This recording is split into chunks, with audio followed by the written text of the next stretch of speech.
You're listening to the Candid Comms podcast with Rachel Miller.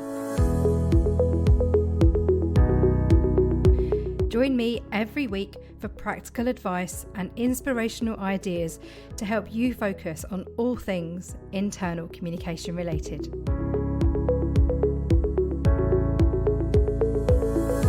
Hello and welcome to the show. In this week's episode, you and I are going to be focusing on how to create a measurement report, and you will leave with one thing to know, one thing to do, and one thing to think about.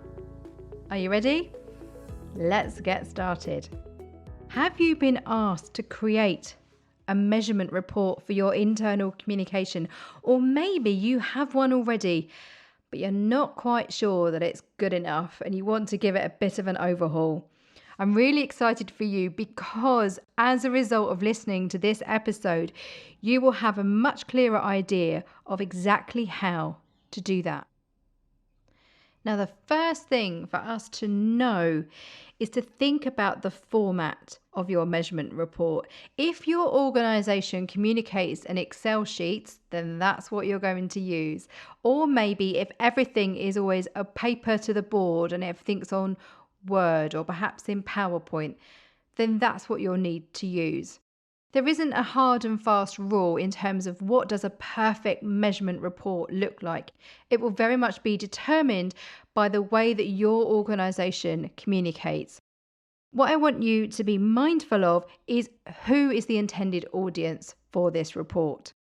Now, through this episode, I'm going to be saying monthly measurement report, but your cadence, your rhythm may be different. You may report what you're doing quarterly or maybe even weekly. So just stick with me. If I say monthly, translate that for whatever rhythm that you have inside your organization. But what is true, regardless of the rhythm in terms of how you communicate and how you measure, is you'll need to be recording what you're doing on a weekly, if not daily basis. Why?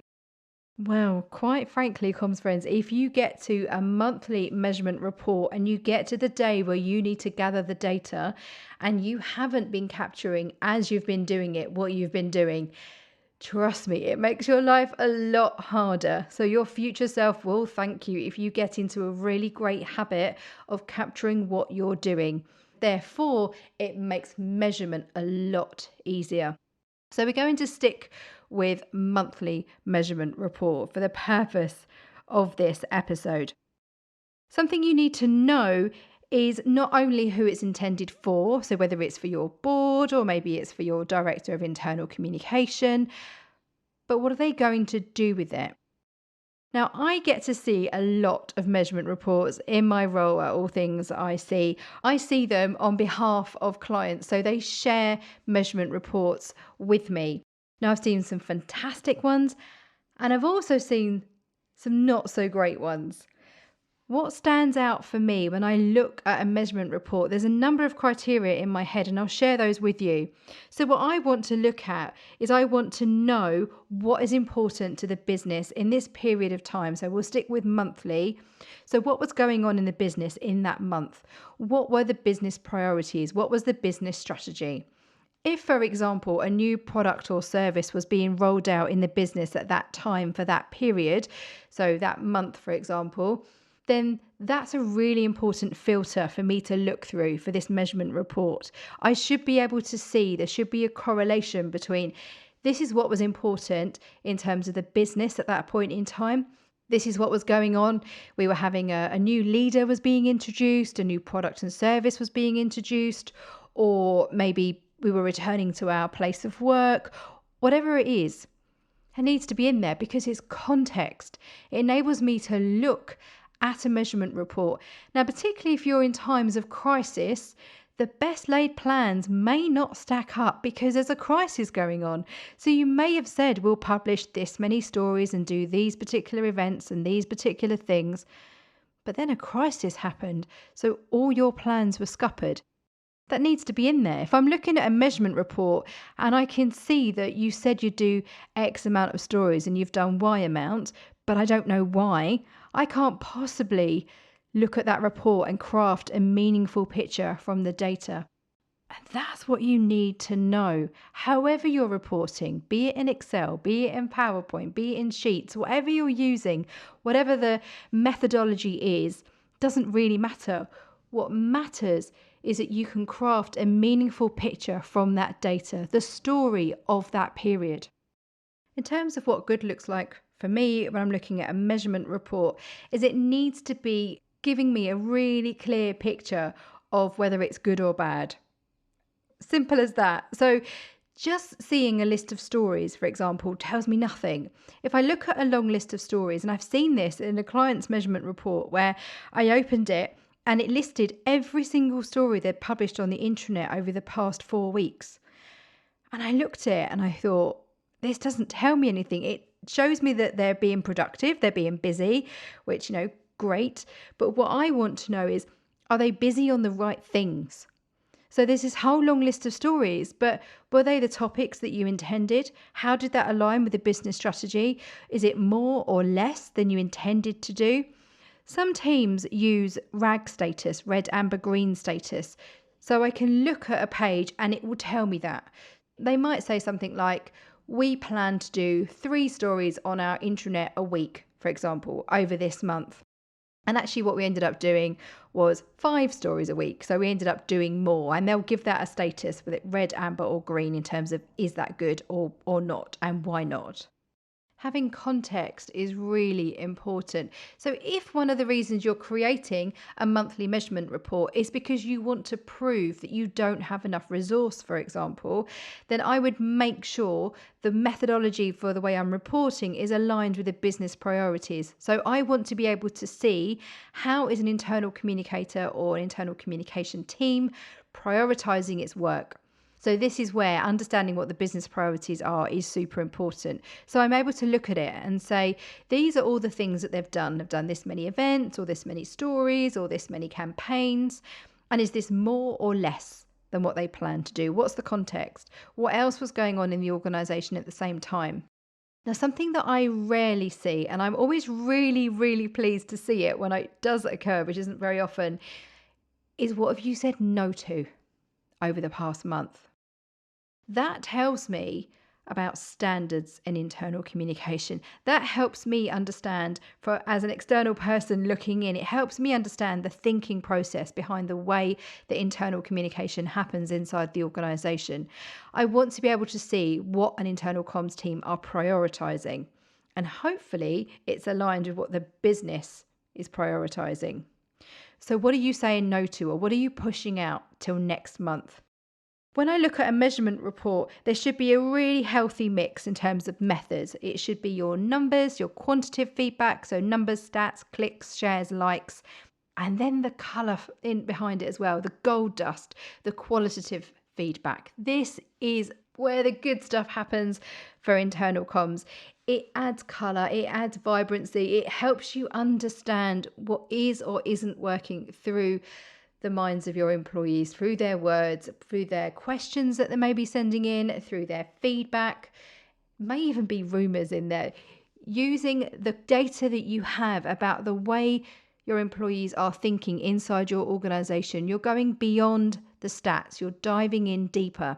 And the way you get that is through conversations with comms champions, through conversations with your stakeholders or your business partners, or maybe queries that come in to a mailbox, or maybe it's feedback from the people that you work with people managers, for example.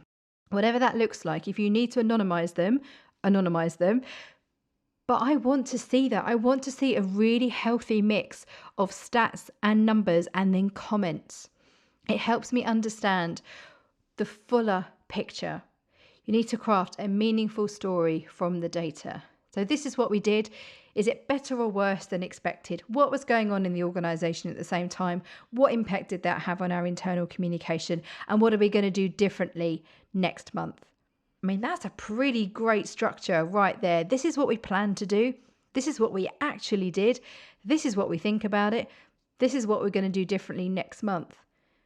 Have a look at your heading. Something I want you to know is whether the structure of your monthly measurement report is working hard enough for you. Could you guide someone through your measurement report and tell the story of your work? Or is it simply a list of stories or a list of stats and there's no conclusions that have been drawn? The next part of our conversation today is exactly that. I want you to be able to draw conclusions. This is what I want you to do. When you're looking at your monthly measurement report and you're looking at your outputs, your stories, and you're thinking about your outcomes, your so what happened as a result of, so what hasn't happened as a result of what we focused on, what are the conclusions? What are you going to do differently over the next month? Were you pleased with what happened? Were you not pleased? Sometimes I like to include a SWOT analysis here. So I'll include this in the show notes at allthingsic.com/podcast for this episode. But it's very simply listing out the strengths, weaknesses, opportunities, and threats from this month. So looking back and being really objective here. Looking back, what were the strengths, weaknesses, opportunities, and threats this month? Another way to think about it is what got in our way. So these are the conclusions that we're drawing. What were the barriers? Was it that we didn't have a leader who was confident enough to have the change communication briefing that they needed to have? They weren't great in communicating with our employees. Or maybe we hoped that our intranet would go live this month and it didn't. So as a result, it's impacted on our channels. Whatever that might be, what are the conclusions that you're drawing? So what is it that didn't go so well from your perspective as an internal communicator or internal communications team? And then the conclusion is what we're going to do differently next month. This bit is so often missing. A really good measurement report for me is one that not only looks back, but looks forward. A measurement report that looks forward helps me see that the internal comms team is focused on constantly improving and developing their work. It helps me understand, particularly in my role as a third party, as a consultant, having an analysis, looking at, what are they doing and what did they set out to achieve and have they done it? I want to see what you've learned. I want to see what you're going to do differently. Now, this is where really understanding who this report is intended for is important. If this report is intended for a budget holder, or maybe it's someone who you want to positively influence, be that your CEO perhaps, or a director perhaps, then surely I think when you're creating your measurement report and you're looking back at what you've done, and maybe you're justifying why you spent extra money, or maybe you're explaining why things didn't go so well, whatever the situation that you find yourself in. What about next month? What is it that's going to be important to you? What is it that you're going to prioritize as a team because you understand what the business priorities are for the next month? I love seeing that. Give me a flavor of what to expect in the next measurement report. Tell me what it is that you intend to do.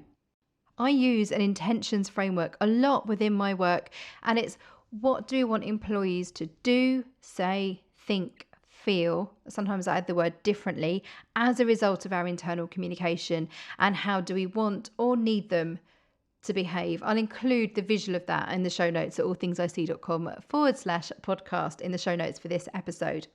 But I like to set my intentions. And you can do that within your monthly measurement report. You can say for next month, given what we know about this month, given what we know about what's coming up next month, here are our intentions. This is what we want to do, say, think, feel differently as a result of our internal communication. And here's how we need or want employees to behave. Now, you can focus it on whatever you want to. Some people use know, feel, do, think, feel, act. For 2021 and 2022, particularly, we need to be focusing on the emotions, the feeling side of our internal communication. So if you're looking at your monthly measurement report and it's a whole list of numbers, don't worry. There is definitely a way to improve by thinking about the emotions, thinking about the emotional connection that you want to make through your internal communication. And then once you've set that intention, a way to calculate that and to report that could be things like sentiment analysis, for example. So if you've set your intention around how you want people to be feeling about certain things, and you're looking for evidence and you're gathering insight through your reporting methods, then have a look at the sentiment. So if you know you want people to be feeling proud of this new product and service that you're launching, for example, then that will give you a good filter to look through for next month and beyond in terms of what are people currently saying about this particular product or service or whatever it is that you're rolling out, and what do you want them to be saying in future. I like to see comms teams working out loud in their measurement reports. This should be a living, breathing, working document. Simply reporting stats that have no context, that have no action behind them, does you and everyone else a disservice. It's super important that as professional communicators, we are acting with integrity. We are acting in a professional way. There is no say-do gap between what we're doing. If we're telling everybody else about the importance of measuring what they're doing, and if we're helping our leaders think about the way they come across, we need to do the same. Your measurement report is a health check in terms of how you are doing as a team and as an individual. So make sure it works really hard for you. We're going to take a short break, and when we come back, I will leave you with one thing to think about. See you in a moment.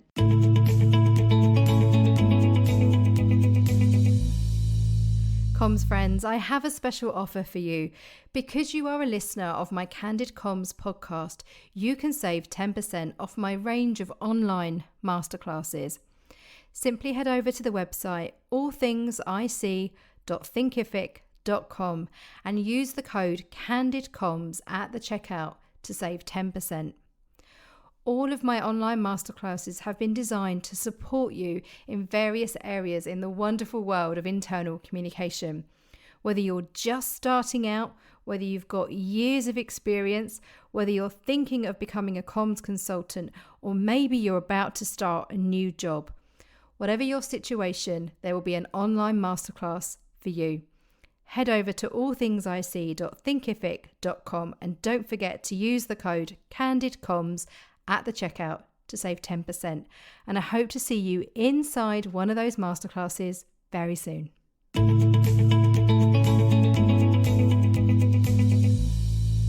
Welcome back. The final thing to share with you today is one thing to think about. And in a nutshell, it is listening. And there's two strands here that I want to share with you. The first is I want to see from your monthly measurement report that you are truly listening to your employees. When you're looking at what you're doing as a function, are you really, truly, actively listening and acting on feedback that you get from employees? So if, for example, one of your channels is that you're doing a town hall and people are not dialing in if it's online, or they're not attending if it's in person, what are you doing about that? If you are spending time, money and effort month in, month out, or quarter in, quarter out, whatever that rhythm looks like, if you are investing time, money and effort in that channel and you have a sense that this really isn't working for you, how are you demonstrating that through your monthly measurement report? How are you actively listening to feedback? How are you going out and seeking feedback? Now, I know it feels like that's another pressure and another added thing for us to do. But the reason that's important is because we need to be constantly listening to our workforce, because we're not just doing town halls because we like doing town halls. I mean, you might be, but ideally we're doing it to ensure our employees have a shared understanding and shared meaning of what's important to the organisation, and they can align their efforts against it. They're listening to stories from their peers, and they're having a collective sense of belonging to our organisation. Now, if nobody's showing up or the numbers are dropping every single time it's being held, what are you doing about that? Whose problem is that? Is it because the topics aren't right? Is it because the speakers aren't great? Is it because it's held at school pickup time and therefore some of our workforce can't attend? What's the reason? What's the reason behind those numbers dropping? You need to know that. Your measurement report is a great place to demonstrate the fact that you are listening. And even better than that, you're listening and you're making good decisions. It can often feel quite scary, let's be really honest, to make changes to channels, particularly ones that are well established. But if you've got great things in place, like your channels matrix, I'll include an example in the show notes, where you can really clearly articulate the purpose of that channel. If you're able to demonstrate that that's not working and people aren't turning up, you need to make adjustments. It's not good enough just to say, oh, well, no one's attending. Well, why not? It's really important to know. The second thing in terms of listening is understanding industry evidence.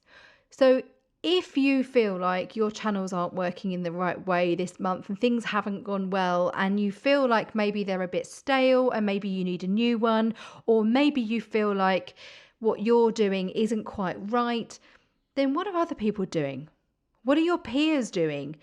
Is the way that you're reporting or the way that internal communication is happening inside your organization, is it typical? Is it that you have loads of channels and most people have less channels? Is it that you don't have enough channels and therefore you can't really measure how internal communication is or isn't happening because it's either in closed communities that you're not part of, or you're a very new organisation and it hasn't really been a focus before. So trying to pull together a monthly measurement report is super difficult because you don't have visibility and access to all the conversation spaces and places where communication happens. Industry evidence comes through a variety of different formats. We are spoilt for choice in the wonderful world of internal communication. I've been writing my blog for nearly 13 years now, and there's 1,600 articles on there on all things internal communication related. And I very regularly share stories and insights from other internal communicators who share what they're doing, who help us peek under the hood of their organisation. I'm yet to meet an internal communicator who isn't willing to share their experience with their peers. If you're stuck with something, if you feel like something is not working in your organisation when it comes to internal comms, I guarantee you, if you ask for help, there will be other communities of people out there who are willing and able to help you. I'll share a list in the show notes at allthingsic.com/podcast in terms of just some of the communities of communicators that I'm aware of around the globe. Industry evidence also includes things like state of the sector type surveys, and there's loads of those every single year. We have reports from organisations like the Chartered Institute of Public Relations, CIPR, the Institute of Internal Communication, IOIC, VMA Group, who are a recruiter. There's also the Gatehouse Gallagher State of the Sector Survey. Oh my goodness, there are so many reports out there. So if you're feeling stuck, if you're trying to measure and you're trying to benchmark, then fill your boots with any one of those. I've featured all of those on my website over the years, on my blog. What I find really interesting reading those sorts of reports, particularly the Gatehouse Gallagher one, which I think is in its like 21st year or 22nd year now. It's been going forever. But the good thing there for me is people are answering questions in terms of the number of channels they have or the type of budget that they have. And it helps you get a sense of what are other people doing? How big is their team? How much are they spending? Just to give you a bit of a sense and a bit of a perspective in terms of what your peers are doing. So through your monthly measurement report, for example, it may well be that you've just wrapped a campaign, or it may be that you've decided to retire a particular channel, and you may feel the need to justify your decision making or your recommendation that you're making to the board or whoever's going to see this measurement report. I encourage you to include industry evidence if you're looking to benchmark, because it demonstrates to me you're not only just listening inside the organisation, but as a professional communicator or a team of professional communicators, you're looking to the outside world too. I rarely see that in measurement reports, and if I do, I'm always super impressed. And let's be honest, it's not hard to do. You are spoilt for choice. There's a lot of data out there. It's just understanding what resonates for you. What can you draw on? What will help strengthen your case or your argument or your position inside your organisation if you're asking for more resource or more budget, for example. Your measurement report is you working out loud. It's showing your workings out. It's helping the organization understand what you're focusing on and why, and what you're going to do differently as a result of the data that you've gathered. Oh my goodness, there was a lot in there. I hope you found that really useful. I imagine you've probably got a full notebook. I'd love to know what you're going to do differently as a result of listening to this episode. If you've never done a monthly measurement report before, do you now feel able to do one? Are you confident that you can give it a go? You can find me online. Tweet me at allthingsic. Find me on LinkedIn at Rachel Miller, or look me up on Instagram, Rachel allthingsic. Do share your thoughts with me. I would love to know what you're taking away from this episode. And remember, what happens inside is reflected outside. See you again soon.